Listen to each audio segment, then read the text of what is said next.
matters of national importance, honorable colleagues, I have around 17 matters, but as a tradition, I take 5. So I've looked for 5 which appear more urgent. The rest, we shall roll them over to tomorrow and Thursday. Honorable Maseruka Robert.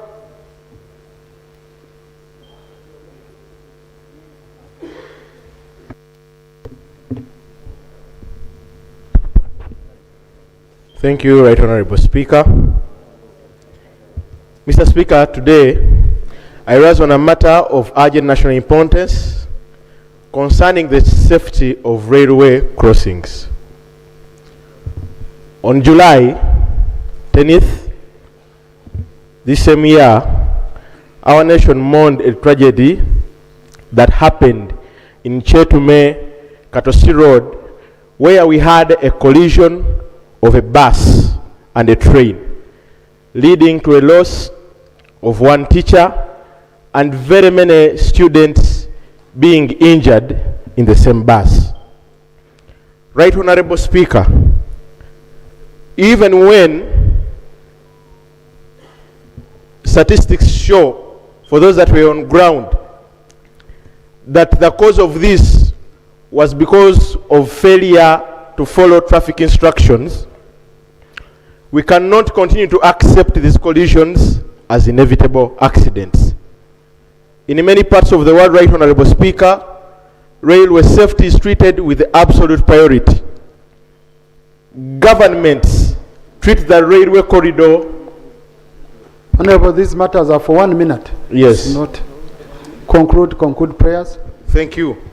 I would pray, Right Honorable Speaker, to the Ministry of Works and Transport that we have integrated early warning systems, that we do not actually, that do not need to base on the amount of the noise in the vehicles that are being used. We need physical infrastructure control that should be placed on these roads. We need public awareness and enforcement. Right Honorable Speaker, safety is shared responsibility. We must launch vigorous national campaign to educate drivers, especially those in public service, on the lethal reality of railway crossings. We must empower traffic police to enforce strict penalties for any driver who ignores railway safety protocols. Finally, Right Honorable Speaker, the students that were involved in this recent tragedy are our country's future. The lives and the life of the teacher should not have been endangered by crossing that lacked basic protection. I urge this House to support a directive requiring an immediate safety audit of all railway crossings across the country and the allocation of the necessary resources to modernize them.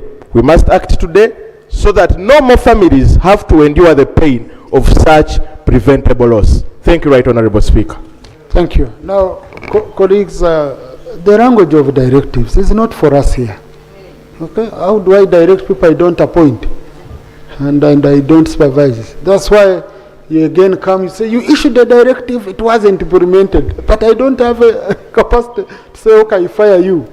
I think we've been working as colleagues. Whenever we say a minister, we request a minister, I see them responding. Okay, I think that's a more humble language. Right Honorable? That video went viral. I know there's a minister for traffic, for internal affairs, but it is mainly to do with what Hon Maseruka is raising. When the train is crossing, we should block the roads. Simple, not a traffic person going and, you know, I don't know what you can say about that issue of all legal crossings in the country being protected so that we don't lose more people. Right Honorable Speaker and colleagues, this matter has been deeply discussed in Cabinet. We share this concern and the government is taking steps to rectify this situation. So Right Honorable, we can, okay, let the matter be followed up by the Committee on Physical Infrastructure as it's doing its work. And then they report on the floor.